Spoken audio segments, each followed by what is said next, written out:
السلام عليكم ورحمة الله وبركاته. الحمد لله رب العالمين والصلاة والسلام على أشرف المرسلين وعلى آله وأصحابه وأزواجه وذرياته وأهل بيته أجمعين. சங்கைக்கும் மேன்மைக்கும் உரிய பெரியோர்களே, சகோதரர்களே, எல்லாம் வல்ல அல்லாஹ் ஜல்ல ஜலாலுஹு நாம் செய்யக்கூடிய எல்லா நற்காரியங்களையும் முகஸ்துதி இஹ்லாஸான முறையில் இறைவனுக்காக மட்டுமே செய்யப்பட்ட நல்வணக்கங்களில் நம் வணக்கங்களை அல்லாஹ் அங்கீகரித்துக் கொள்வானாக. நாம் செய்யக்கூடிய வியாபாரங்களிலும் தொழில்துறைகளிலும் நஷ்டம் இல்லாத ஹலாலான முறையில் ரொம்ப லாபத்தை பெற்று லாபகரமான வாழ்க்கை கொண்டு தம் தேவைகளையும் தேவையுடையவர்களின் தேவைகளையும் நிறைவேற்றக்கூடிய நல்ல பொருளாதாரத்தையும் உள்ள விசாலத்தையும் அல்லாஹ் நம் அனைவருக்கும் வழங்கி அல்வானாக. கஞ்சத்தனம் என்கிற தீய பண்பை விட்டு அல்லாஹ் நம்மை பாதுகாத்துக் கொள்வானாக. நம்மை இந்த உலகத்தில் வாழ வைக்கும் காலம் எல்லாம் நோயினுடைய ஆரோக்கியத்தோடு அல்லாஹ் நம்மை வாழச் செய்வானாக. அந்த ஆரோக்கியமான வாழ்க்கை கூட அல்லாஹ் ரசூலில் இறங்கக்கூடிய அனைத்து நல்லவர்களையும் புரியக்கூடிய நல்ல முத்தகின்களின் கூட்டத்தில் அல்லாஹ் நம்மை ஆக்கி அல்வானாக. திடீர் மரணங்களை விட்டும் தீய மரணங்களை விட்டும் நம்மையும் நம் குடும்பத்தையும் நம் சமூகத்தையும் அல்லாஹ் முழுமையான முறையில் பாதுகாத்துக் கொள்வானாக. மருத்துவமனையின் செலவீனங்களை விட்டும் வேதனைகளை விட்டும் அல்லாஹ் நம்மை காத்தல்வானாக. நம்மில் யாரெல்லாம் நோயால் பாதிக்கப்பட்டு வீடே கதி என்றும் ஆஸ்பத்திரியை கதி என்றும் அல்லல் பட்டும் அவதியற்றும் இருக்கிறார் வார்த்தை மக்களுக்கும் நோயை போக்கி ஆரோக்கியத்தை வழங்குவதோடு அவர்களை கொண்டு அவர் குடும்பத்திற்கும் சமூகத்திற்கும் பலன் தரக்கூடிய மக்களாக ஆக்கி அல்வானாக. நாம் இந்த உலகத்தில் வாழ்ந்து மறைகிற நேரத்தில் லா இலாஹ இல்லல்லாஹ் முஹம்மது ரசூலுல்லாஹ் என்ற கலிமாவை மொழிந்து ஜன்னத்துல் ஃபிர்தௌஸை கண்ணால் கண்டு அகமகிழ்ந்து சிரித்தவனுமாக மரணிக்கக்கூடிய நல்வாக்கியம் பெற்ற மக்களில் அல்லாஹ் நம்மை ஆக்கி அல்வானாக. மரணித்தும் மரணிக்காத இறைநேசன் கூடத்தில் அல்லாஹ் நம்மை ஆக்கி அல்வானாக. நாளை மறுமையில கண்மணி முஹம்மது ரசூலுல்லாஹி ஸல்லல்லாஹு அலைஹி வஸல்லம் அவர்களின் திருக்கரங்களால் அப்துல் கௌசர் என்கிற தடாகத்தில் நீர் வருகி அன்னாரின் ஷபாத்தை பெற்று அன்னாரின் கரம் பிடித்து ஜன்னத்துல் ஃபிர்தௌஸ் என்ற உயர்ந்த சொர்க்கத்தில் அவர்களோடு அல்லாஹ் நம்மை சங்கமிக்க செய்வானாக. எல்லாவற்றுக்கும் மேலாக இறை அன்பை பெற்று இறைவனை பார்த்து பரவசமடையக்கூடிய ஒரு லிக்காவையும் ஒரு இல்லாவையும் பெற்ற மக்களில் அல்லாஹ் நம்மை ஆக்கி அருள்வானாக. அருமையான மூமின்களை, சூரத்துல் கஸஸ் என்கிற சூறாவில அல்லாஹ் ஜல்ல ஜலாலுஹு மூசா அலைஹிஸ்ஸலாம் அவர்களை குறித்து ஒரு செய்தியை சொல்லுகிறார். குர்ஆனில் மட்டும் கிட்டத்தட்ட 136 இடங்களுக்கு மேல் மூசா அலைஹிஸ்ஸலாம் அவருடைய வாழ்க்கை வரலாறை அல்லாஹ் திரும்ப திரும்ப பல கோணங்களில் சொல்லுகிறார். அதுக்கு ஒரு கோணம் என்னோடு சொன்னால், மூசா அலைஹிஸ்ஸலாம் எகிப்தில் இருக்கிற பொழுது கிபத்தி என்கிற ஒரு குலத்தை சார்ந்த ஒரு மனிதனை வாக்குவாதம் ஏற்படுகிற பொழுது ஒரு அடி அடித்து விட்டார். அடித்ததோ யதார்த்தமான அடி. அந்த அடியை விழுந்தவுடன் அவன் மரணித்து விட்டார். இப்பொழுது மூசா அலைஹிஸ்ஸலாம் மீது ஃபிரௌனுக்கு அதிகமாக கோபம் வந்து விட்டது. மூசா அலைஹிஸ்ஸலாம் அவர்களை கொலை செய்யலாம் என்கிற அளவிற்கு முயற்சி நடந்த பொழுது அங்கு ஒரு மனிதர் சொன்னார், நீங்கள் மதியன் என்கிற ஊருக்கு போய்விடுங்கள், இங்கே இருக்காதீர்கள், உங்களை கொலை செய்வதற்கு முயற்சிக்கிறார்கள் என்று சொன்ன பொழுது மூசா அலைஹிஸ்ஸலாம் அவர்கள் நகருக்கு போகிறார்கள். அப்படி போகின்ற பொழுது ஒரு இடத்தில் பார்த்தால் எல்லா மக்களும் தங்களுடைய ஒட்டகங்களையும் ஆடு மாடுகளையும் கொண்டு வந்து தண்ணீர் குடிப்பாட்டி கொண்டிருக்கிறார்கள், மேய்ச்சி கொண்டிருக்கிறார்கள். அங்கே ஒரு 2 பெண்கள், வயதுக்கு வந்த பெண்கள் மட்டும் தாங்கள் கொண்டு வந்த அந்த கால்நடைகளை தண்ணீர் பாய்ச்ச முடியாமல் ஓரமாக நின்று கொண்டிருக்கிறார்கள். மூசா அலைஹிஸ்ஸலாம் கேட்டாங்க, என்ன இங்கே நிற்கிறீங்க அப்படின்னாங்க. அவர்களெல்லாம் தண்ணீர் பாய்ச்சி கொண்டிருக்கிறார்கள், நாங்கள் அவர்களோடு சேர்ந்து எங்களால் தண்ணீர் அந்த உயிரினங்களுக்கு கொடுக்க முடியாது, கால்நடைகளுக்கு கொடுக்க முடியாது, எனவே தயக்கத்தோடு நிற்கிறோம் என்று சொல்லும் பொழுது மூசா அலைஹிஸ்ஸலாம் அருகாமல் இருக்கக்கூடிய ஒரு தண்ணீர் தொட்டியை மூடி போட்டிருக்கிறது. அந்த மூடியை 40 பேர்கள் சேர்த்தால்தான் தூக்க முடியும் என்கிற அளவிற்கு ஒரு கனமான பலமான ஒரு மூடி. மூசா அலைஹிஸ்ஸலாம் ஒரு நபராக மூடியை தூக்கிவிட்டு அந்த பெண்களை கொண்டு வந்த கால்நடையை தண்ணீர் பாய்ச்சி கொடுத்து விட்டு அவர்கள் அனுப்பிவிடுகிறார்கள். இந்த 2 பேரும் எப்பொழுதும் தாமதமாக செல்லக்கூடியவர்கள். கொஞ்சம் சீக்கிரமாக போகணும்னு பாப்பா கேட்டார். என்னமா சீக்கிரம் வந்த மாதிரி இருக்கு, என்ன விஷயம் அப்படின்னா, இல்லை அவங்க ஒரு மனிதர் இருந்தார், அந்த மனிதர் எங்களுக்கு உதவி செய்தார், எனவே நாங்கள் சீக்கிரமாக வந்து விட்டோம் என்று சொன்ன பொழுது அந்த தந்தை இந்த 2 பெண்களை சொல்றாங்க, அவரை நீங்க வந்து கூட்டிட்டு வாங்க, கூலி கொடுக்கலாம் என்று சொல்லுகிறார்கள். இந்த 2 பெண்களும் மூசா அலைஹிஸ்ஸலாம் அவர்களை அழைக்க வருகிறார்கள். சொன்னாங்க, எங்க வாப்பா வயசானவங்களா இருக்கிறாங்க, நீங்க செஞ்ச உதவிக்காக உங்களுக்கு ஏதாவது ஊதியம் தரலாம் என்று ஆசைப்படுகிறார்கள், எங்க வாப்பா அழைச்சிட்டாங்க வாங்க அப்படின்னு உடனே மூசா அலைஹிஸ்ஸலாம் அப்படியா என்று வருகிறார்கள். இந்த பெண்கள் முன்னால் நடக்க இவர் பின்னால் வந்து கொண்டிருக்கிறார்கள்.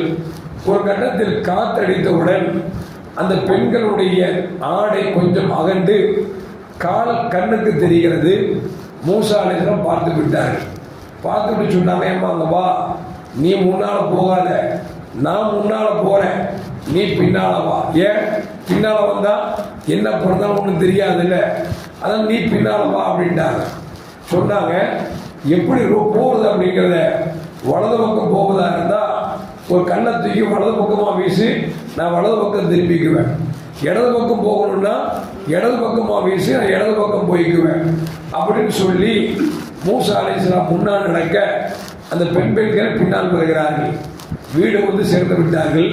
அவங்கள வாப்பா கூடி கொடுக்கும் பொழுது அந்த பெண்கள் சொல்றாங்க, கவியுல் அமீன், நல்ல பலமான நாணயமான நம்பிக்கையான ஒரு ஆண் வந்திருக்கிறாரு, அவருக்கு கூலி கொடுத்தீங்கன்னா நல்ல திருப்தியான கூலியை கொடுங்கன்னு சொல்லி அந்த பெண் சொன்ன பொழுது அந்த வாப்பா என்ன செய்யறாங்க, மூசா நபியை கூப்பிட்டு, நீங்க 2 பெண்களில் யாராவது ஒரு பெண்ணை உங்களுக்கு திருமணம் முடிச்சு தரலான் இருக்கிற, அதுக்கு மகர் தொகையாக 8 வருடம் எங்கள் தோட்டத்தில் பணி செய்யுங்கன்னு சொல்லி மூசா அலைஹிஸ்ஸலாமுடைய பெண் கொடுக்கக்கூடிய மாமனார், அவங்க பேர் ஷுவைப் அலைஹிஸ்ஸலாம், அவங்க சொன்ன உடனே சரி அப்படின்னு சொல்லி 8 வருஷம் அல்ல 10 வருடம் வேலை செய்து தன்னுடைய மூத்த மகள் சஃபூராவை திருமணம் முடித்து கொடுத்தார் என்று சொல்லி வரலாறு வருது.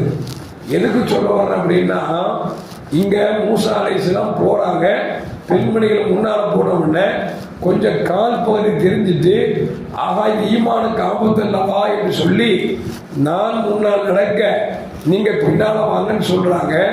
அந்த பெண்கள் வாப்பான சொல்றாங்க, கவியுல் அமீன், பலமான ஆள் ஜவானான நம்பிக்கையான நாணயமான மனிதர் வந்திருக்கிறார் என்று சொல்கிறார்கள் என்று சொன்னால், பிற பெண்களை பார்ப்பது என்பது மார்க்கத்தில் கூடாது என்பதை நமக்கு கண்மணி முஹம்மது ரசூலுல்லாஹி ஸல்லல்லாஹு அலைஹி சொல்வாங்க. சரி, அலியும் கர்ரமல்லாஹு சொல்லுவாங்க, அலியே, அந்நிய பெண்ணின் மீது உங்கள் பார்வை விழுந்து விட்டால் முதல் பார்வை உங்கள் பார்வை, 2வது பார்வை அது ஷைத்தானின் பார்வை. ஏனென்று சொன்னால் ஷைத்தான் பெண்களை அலங்கரித்து காமிப்பான் என்று பெருமானார் ஸல்லல்லாஹு அலைஹி சொல்றாங்க. இன்னொரு ஹதீஸில் பெருமானார் சொல்லுவாங்க, பெண்கள் என்பவர்கள் ஷைத்தான் அம்பு விஷம் பாய்த்த அம்பு என்று பெருமானார் ஸல்லல்லாஹு அலைஹி சொல்லுவாங்க. மனுஷன் அப்படித்தானுங்க, ஒரு பெண்ணை பார்க்குறோம், பார்த்த உடனே அடுத்து நினைச்சிடும் அப்படின்னா அவன் முடிய பாரு, அவன் நடைய பாரு, இடுப்பை பாரு, இப்படி ஒரு சூழ்நிலைக்கு சைத்தான் தள்ளிடுவான். அதாவது நபி சொன்னாங்க, முதல் பார்வை கொண்டுதான் உனக்குள்ள யதார்த்தமான பார்வை, 2வது நீ அவளை ரசிப்பதற்காக பார்த்தால் அது சைத்தானின் பார்வை என்று சொன்னார்கள்.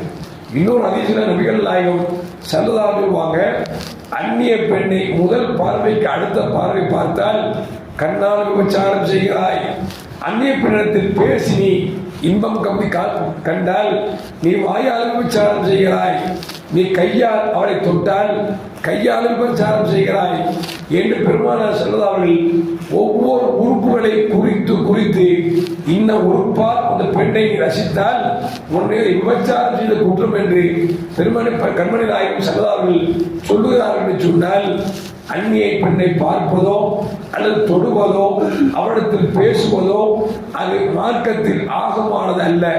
நம்முடைய உள்ளத்தில் தவறான எண்ணங்கள் இல்லாவிட்டாலும் கூட பேசுவது ஹராம் என்பதை நபிகள் நாயகம் ஸல்லல்லாஹு அலைஹி சொல்லித்தராங்க.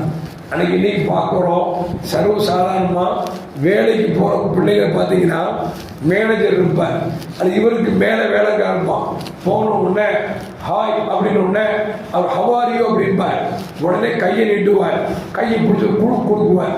அந்த கையை தொடும்போது ரசூலை சொல்றாங்க, பெண்ணை கையால் வச்சாயன்னு சொல்றாங்க. இன்னும் சில பேர் இருக்காங்க எப்படின்னா, தனக்கு கீழே சில பேர் வேலை பார்த்தான்னு வச்சுங்களேன், அவங்கள்ட்ட என்ன சொன்னாலும் கேட்பான்னு நினச்சிக்கிட்டு சில சில்லற பைசாக்களுக்கு ஏதாவது அன்பளிப்பு கொடுத்துட்டு அவன்கிட்ட வந்து ஏதாவது எதிர்பார்க்குறேன்.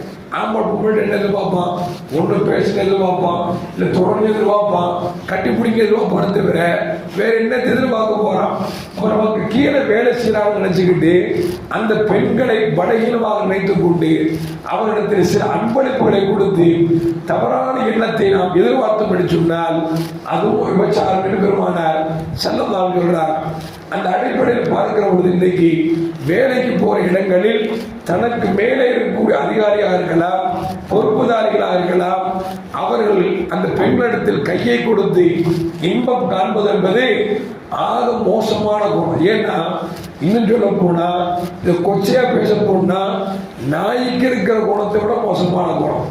ஏன்னா ஒரு பெண் நமக்கு கீழே வேலை செய்யறாங்கனால அவளை கையை பிடித்து நாம் குலுக்குவது என்பது, அதை கையை பிடித்துக் கொண்டு பேசுவது என்பது ஒரு உசிதமானது அல்ல. ஏன்னு சொன்னால் அந்த பெண் இன்னொரு ஆணுக்கு கணவராக இருப்பார்.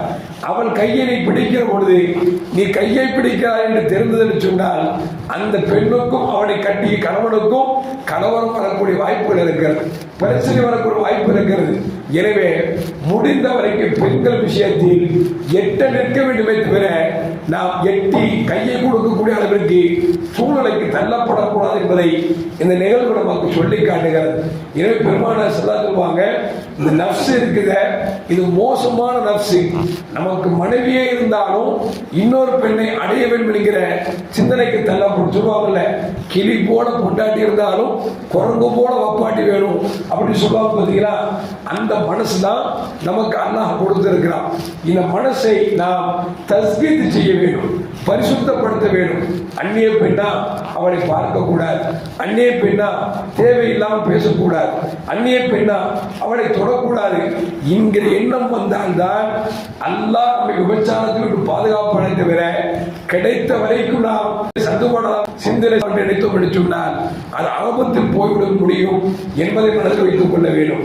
எல்லாம் அல்லாஹ் இந்த நோன்பை கொண்டு அந்த தஸ்கீத் நஃப்ஸ் என்று சொல்லக்கூடிய மனதை பரிசுத்தப்படுத்தக்கூடிய ஆன்மாக்களை அல்லாஹ் அனைவருக்கும் தந்தருவானாக.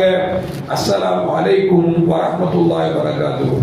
ஸல்லல்லாஹு அலா முஹம்மத் ஸல்லல்லாஹு அலைஹி வஸல்லம். ஸல்லல்லாஹு அலா முஹம்மத் ஸல்லல்லாஹு அலைஹி வஸல்லம். ஸல்லல்லாஹு அலா முஹம்மத். யா ரப்பி ஸல்லி அலைஹி வஸல்லம்.